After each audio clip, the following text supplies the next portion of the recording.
उधर से काशी नरेश वीरदेव सिंह बघेल, वो भी कबीर परमेश्वर जी की भक्ति और ज्ञान और शक्ति से परिचित होकर के उपदेशी कबीर जी के शिष्य थे। तो कबीर परमेश्वर जी ने कहा कि भाई धरती का भरोसा नहीं रहना चाहिए, तुम कोई तो कहते हो मथुरा में मोक्ष होगा, नहीं। परमात्मा कहते हैं मुक्ति खेत मथुरा परी और किन्या कृष्ण कलोल और कंस के सी चाणोर से वहाँ फिरते डामाडोल। तुम्हारी बात बड़ी कर दें, तुम मथुरा को एक मुक्ति क्षेत्र मानते हो, मोक्ष क्षेत्र। अरे उसमें कृष्ण जी ने तो वहाँ नरी मौज मचाई, जैसे मठ गोपियों के साथ बकवाद करी। और उस मोक्ष तुम मानते हो मोक्ष स्थान ही है वो, तो उस मोक्ष स्थान पर कंस केसी और चाणूर जैसे का बक्कल उतरा, उन बकवाद प्राप्त हुई, उनका मोक्ष ना होया। तो कहने का भाव ये था कि भक्ति जो यथार्थ भक्ति है, उस भक्ति के करने से मोक्ष होगा और मर्यादा में रहते हैं। तो कबीर परमेश्वर ने उन ब्राह्मणों से कहा कि तुम मूर्ख बना रहे हो भोली जनता को, मैं मगर में शरीर छोड़ूंगा और मैं स्वर्ग से भी आगे सतलोक में जाऊंगा। अब इस बात में ब्राह्मण मानने क्यों कर, क्योंकि सारी जनता में ढंडोरा पीट रखा कि मामरनिया तो गधा बनेगा, नरक जाएगा। तो परमात्मा वहां से चल पड़े। 120 वर्ष की उम्र का शरीर था कबीर परमेश्वर जी, दिखा रहे थे अपना। वैसे उनका शरीर की कोई आयु नहीं है, परमात्मा की कोई आयु नहीं होती। उन्होंने एक लीला में शरीर दिखाया था, एक जनसाधारण की तरह एक जीवन जीकर अपने हाथों से कर्म करके अपना निर्वाह करके दिखाते हैं, एक लीला करते हैं। वो प्रत्येक युग में आते हैं।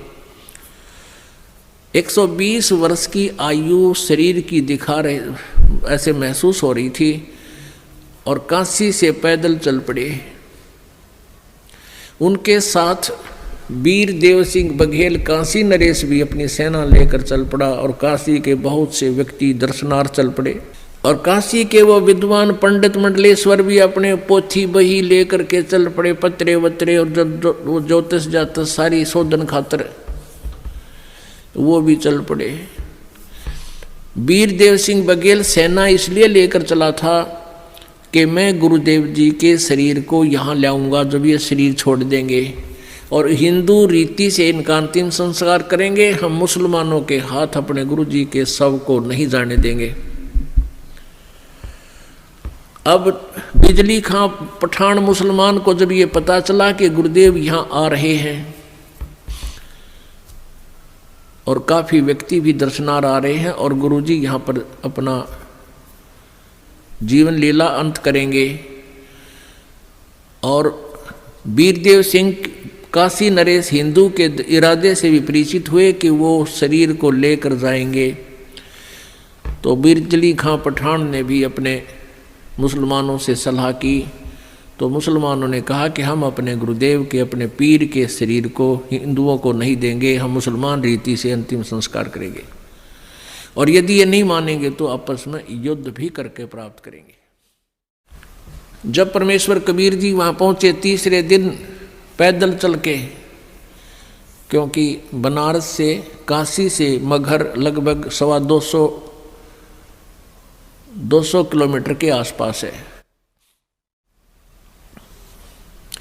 तो बिजली खां पठान से ने प्रणाम किया, कहो गुरुदेव। परमात्मा ने अपना कारण बताया वहाँ पहुँचने का और कहा कि बिजली खां मैं स्नान करूँगा, पानी की व्यवस्था, जल की व्यवस्था करो। बिजली खां पठान ने कहा गुरुदेव जल ला रखा आपके लिए, शुद्ध जल स्नान के लिए। परमेश्वर ने कहा कि कबीर जी ने कहा कि मैं बहते पानी में दरिया में स्नान करूँगा। अब बिजली खां पठान ने कहा कि यहाँ एक दरिया बहती थी, आमी नदी, लेकिन वो भगवान शंकर ने श्राप दे रखा है, उसका पानी खत्म हो गया, वह सूखी पड़ी है। परमेश्वर जी ने कहा कि चलो दिखाओ मुझे कहाँ है वो आमी नदी। जहाँ परमेश्वर खड़े थे वहाँ थोड़ी सी दूरी पर, 2-3 एकड़ के दूरी पर, 600 फुट की दूरी पर वो दरिया सूखी पड़ी थी। परमात्मा ने वहाँ खड़ा होकर साथ में हजारों की संख्या में दर्शक, और परमेश्वर ने ऐसे किया था हाथ से संकेत जैसे ये ट्रैफिक का सिपाही करा करे, ऐसे कर दिया। क्या देखते हैं कि थोड़ी सी दूरी पर एक बहुत बड़ा धमाका हुआ और एकदम पानी से भरकर नीचे से पानी इतना जोर से निकला और पूरी दरिया भरकर चल पड़ी। बोलो सतगुरुदेव।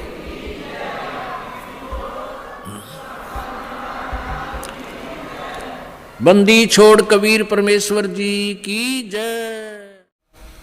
फिर परमेश्वर जी ने कहा कि भाई एक दो चादर लाओ, एक नीचे बिछाऊंगा, एक ऊपर ओढ़ कर लेटूंगा। फिर परमेश्वर ने पूछा कि भाई बिजली खां पठान तुम सेना किस लिए लाए हो, वीर देव सिंह बघेल तुम सेना किस लिए लाए हो। दोनों ने नीचे गर्दन कर ली, आज सामने सामने खड़े थे। दूसरे हिंदू और मुसलमान कहने लगे, हिंदू कहने लगे कि हम आप जी के शरीर को इन मुसलमान काफरों के हाथ नहीं लगने देंगे, हम आपके शरीर का अंतिम संस्कार हिंदू रीति से करेंगे। मुसलमान कहने लगे हम इन हिंदू काफरों के हाथ आपका शरीर नहीं लगने देंगे, हम आपके शरीर का अंतिम संस्कार अपने हिसाब से करेंगे, और यदि ऐसा नहीं हुआ तो हम युद्ध करके शरीर प्राप्त करेंगे। अब परमेश्वर ने कहा रे बोले आदमियों, निकम्यों, 120 वर्ष हो गए मैंने तुम्हें शिक्षा देते ने, आज तक तुम मेरे शिक्षाओं का इतना ही पालन कर पाए हो। आज भी तुम हिंदू और मुसलमान दो बने खड़े हो। खबरदार जे तुमने झगड़ा किया तो मेरे से बुरा नहीं होगा। और सुन लो, इसके अंदर मेरा शरीर नहीं मिलेगा तुम्हें। लेकिन यह जच्चा ना थी उनके। फिर भी अगर तुमने झगड़ा नहीं करना है, एक सदर तुम ले लेना, एक मुसलमान ले लेंगे, एक हिंदू ले लेंगे, और सदरों के बीच में जो भी वस्तु मिले आधी आधी बांट लेना। तुम लड़ियो ना भाई, ना तो विनाश हो जाएगा, गृह युद्ध शुरू हो जाएगा, आपसी जुल्म हो जाएगा, महाभारत से भयंकर युद्ध हो जाएगा।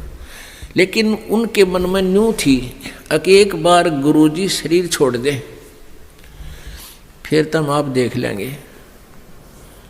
हाँ, फिर हम न मानना किससे कि नहीं, अपने हिसाब तक कराएंगे हम। अब परमात्मा ने ऐसा ही किया, शरीर तो उनका साथ ही गया था, छोड़ा नहीं था।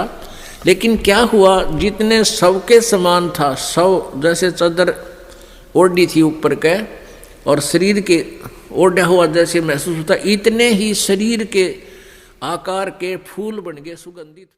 और परमात्मा आकाश में जाकर आकाशवाणी की कि भी देख लो ब्राह्मणों, देखो मैं जा रहा हूँ सतलोक को। जब आकाश में देखा तो परमात्मा का नूरी शरीर तेजों में शरीर हो गया और ऊपर आकाश को जा रहे हैं, और ये आकाशवाणी करते जा रहे हैं और कहते हैं उठा लो पर्दा, इसमें नहीं है मुर्दा। चद्दर उठा के देखा, उसमें सुगंधित फूल पाए। हिंदू और मुसलमान कहाँ तो कत्लेआम करने को तैयार थे एक दूसरे के। बिजली खां पठान और वीर देव सिंह बघेल हिंदू राजा आपस में एक दूसरे की ऐसे प्यार से शरीर के ऐसे एक दूसरे से चिपक गए, सीने से सीने का लगाया। आपस में सब हिंदू मुसलमान एक दूसरे से सीने से लगकर ऐसे रो रहे हैं जैसे छोटे छोटे बच्चों की माँ मर जाती है, पिता मर जाता है, और रो रहे हैं और कह रहे हैं हम कति मूर्ख थे, हमने पहचाना नहीं, वो अल्लाह थे, खुदा थे, वो परमात्मा आए हुए थे।